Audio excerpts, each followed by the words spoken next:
Nas aulas anteriores nós falamos sobre os estômatos.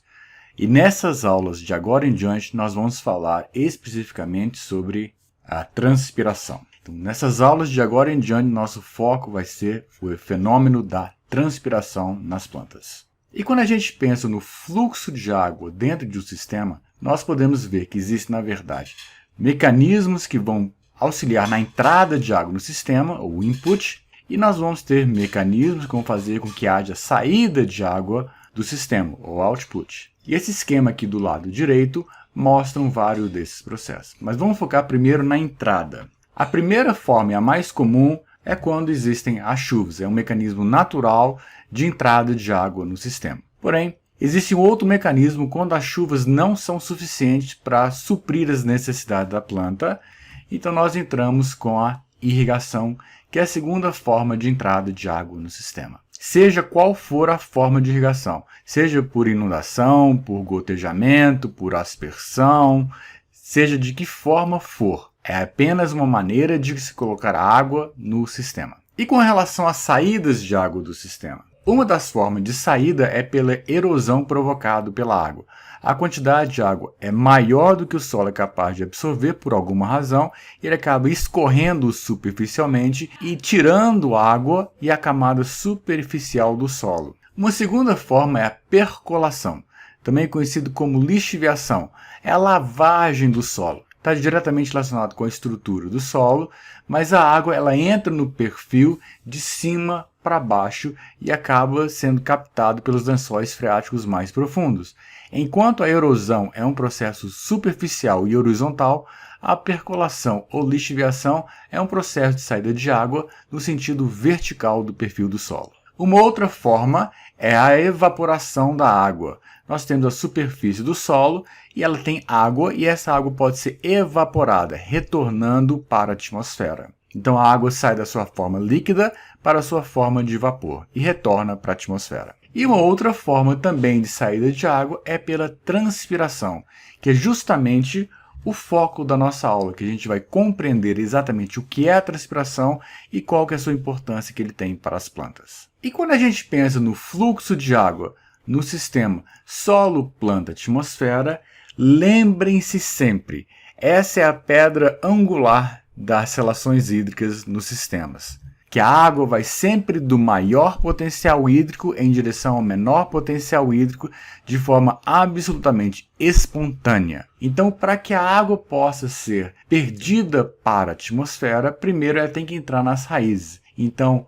o potencial hídrico da planta, das raízes, tem que ser menor que o potencial hídrico do solo, então a água vai entrar nas raízes. O potencial hídrico do caule tem que ser menor que o potencial hídrico das raízes, então a água vai subir até o caule. O potencial hídrico foliar tem que ser menor que o potencial hídrico no caule, então a água vai seguir em direção às folhas. E o potencial hídrico da atmosfera tem que ser menor que o potencial hídrico foliar para que a água possa sair para a atmosfera. Então a água vai sempre seguir um gradiente decrescente de potencial hídrico, considerando o sistema solo, planta, atmosfera. E o que é a transpiração? Por definição, por conceito, é a perda de água pelas plantas na forma de vapor. Em outras palavras, é a evaporação, que é um processo físico natural, que acontece dentro das plantas, mais especificamente dentro das folhas, que vai ser o nosso universo de interesse. Então, quando a água evapora dentro da planta e ela é transportada, ela sai de dentro da folha para a atmosfera, esse é o fenômeno conhecido como transpiração.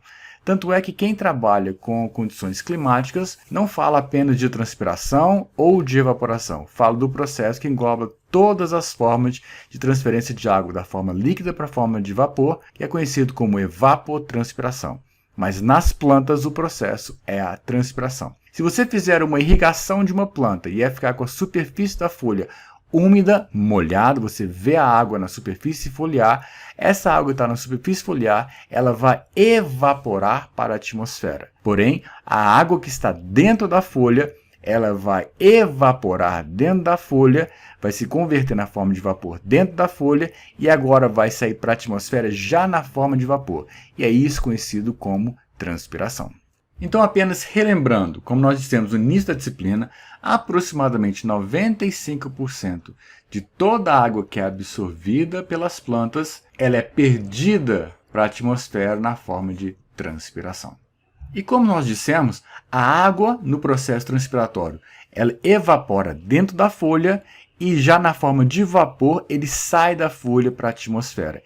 E esse processo é o processo da difusão da água na forma de vapor, das folhas para a atmosfera. É a difusão que está acontecendo nesse processo. Aqui algumas considerações que são importantes a gente falar. Primeiro, se nós estamos falando de vapor, na verdade a gente vai falar concentração de vapor, mas a forma mais correta seria pressão de vapor, que é aproximadamente o mesmo que falar sobre o potencial hídrico.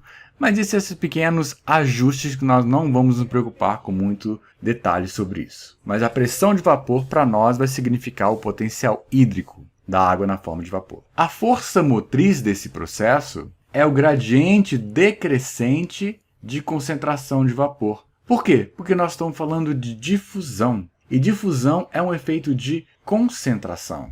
E nós temos que levar, então, esse processo de difusão de gases em consideração, que é a própria lei de Fick, que vale para gases, que vale para líquidos também, que nós já mencionamos no início da disciplina. E esse esquema mostra esse processo. Aqui está um corte transversal de uma folha, mostrando aqui os estômatos, as células guardas dos estômatos, para ser mais específico, e aqui está mostrando o processo de entrada de CO2 para dentro da folha. E por outro lado, aqui do lado esquerdo, nós temos o processo também mostrando o estômato, mostrando a saída de vapor de água de dentro da folha para a atmosfera. E é esse processo que nós vamos entender. E isso acontece por difusão. Saída de água de local onde essa água na forma de vapor está em maior concentração para onde essa água na forma de vapor está em menor concentração. E apenas relembrando a lei de Fick leva em consideração as concentrações dos ambientes e leva em consideração a distância percorrida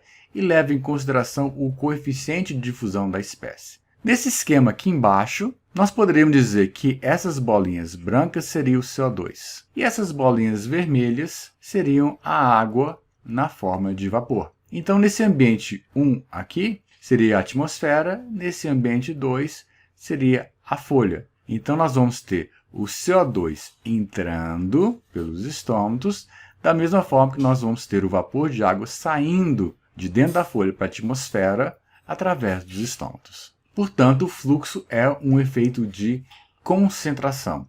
Aquela molécula passando de onde ela está em maior concentração para onde aquela molécula, está em menor concentração.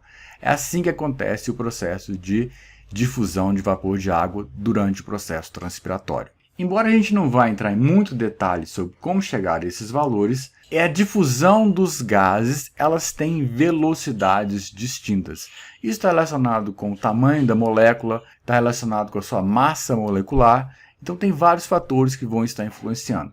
Mas eu quero chamar a atenção para você o seguinte, que a difusão de CO2 é aproximadamente 1,6 vezes mais lento que a difusão de vapor de água. Ou seja, a água sai de dentro da folha para a atmosfera muito mais rapidamente do que o CO2 que está lá de fora entra dentro das folhas para o processo da fotossíntese. E quais são as partes das plantas que fazem a transpiração? A transpiração pode ocorrer em qualquer parte da planta que esteja acima do solo e vai ser o nosso universo de trabalho. E existem basicamente dois tipos de transpiração. Uma é conhecida como transpiração lenticelar e a outra é conhecida como transpiração foliar. Lenticelas só vão aparecer em estruturas que apresentam crescimento secundário na parte aérea. Se não tiver crescimento secundário, você não tem a presença de lenticela. Isso é anatomia vegetal. Mas nós temos, onde há um crescimento secundário, a transpiração através das lenticelas, porque elas não têm mais estômatos ali localizados. Só de curiosidade, as lenticelas são exatamente os mesmos locais onde os estômatos ocupavam quando aquele órgão tinha um crescimento primário. Mas dê uma olhada com mais detalhes se você tiver interesse lá em anatomia vegetal. Mas a grande maior parte da transpiração, mais de 90% da transpiração, é a transpiração que acontece nas folhas. E esse vai ser o nosso universo de trabalho. E onde ocorre então essa passagem de água da forma líquida para a forma de vapor dentro das folhas? ela acontece, na verdade, em dois locais. O primeiro local é conhecido como o espaço periestomático, ou seja, são aquelas células que estão próximas da câmara subestomática, mas não fazem parte necessariamente da câmara subestomática. E o segundo componente que faz parte do local onde acontece essa passagem de água da forma líquida para a forma de vapor é na própria câmara subestomática. E aqui nesse esquema está representado. Então, esse pedaço marcado em azul aqui é a nossa câmara subestomática. E este espaço agora marcado ao redor da câmara subestomática em vermelho é o nosso espaço periestomático. Peri quer dizer ao redor, estomático dos estômagos. Então, a água vai se converter da forma de vapor para a forma líquida, tanto no espaço periestomático quanto aqui na própria câmara subestomática. E dali, então, na forma de vapor, vai sair para a atmosfera. E quais são as etapas do processo transpiratório? Ele acontece em fases. E a primeira fase é a água chegando até as folhas. E a água vai chegar até as folhas através do xilema, que vai ser um tema específico de nossa próxima aula, quando a gente terminar de falar tudo que a gente precisa falar sobre transpiração. Então, a primeira coisa é a água chegar até as folhas, e ela chega através do xilema. Um segundo processo é a evaporação da água, que vai acontecer no espaço periestomático ou na câmara subestomática. Então, a água vai ter que passar da fase líquida para a fase gasosa ali dentro das folhas. E a terceira etapa é a difusão deste vapor de água de dentro da folha para a atmosfera. E assim, com essas três fases, com essas três etapas que acontece o processo da transpiração nas plantas. E nesse esquema, mostra o processo de transpiração para a gente ter uma visualização dele. Então nós temos aqui em cima, mostrando esta área representada aqui embaixo. E esse espaço é um espaço periestomático, não está diretamente relacionado com o estômago. Mas a água que está localizada aqui no apoplasto, lembrando que apoplasto é tudo que está fora da célula, ou seja, está na parede celular, nos espaços intercelulares, essa água que está na forma líquida, ela vai evaporar dentro da folha. E esse vapor, então, é que vai sair para a atmosfera. E essa aqui é uma outra representação mostrando a mesma coisa. Então, primeira coisa, a água vai chegar aqui pelo xilema, ela vai se difundir na forma líquida até a parte do espaço periestomático ou câmara subestomática, e lá ele vai ser convertido na forma de vapor, e da forma de vapor, então, ele vai sair para a atmosfera. E essa figura aqui do lado representando a parede celular, mostrando que ela é totalmente embebida em água, mostrando aqui o apoplasto na região da parede celular. Era isso que nós tínhamos para falar para vocês nessa primeira videoaula sobre a transpiração, e nos vemos na nossa próxima videoaula. Até a próxima!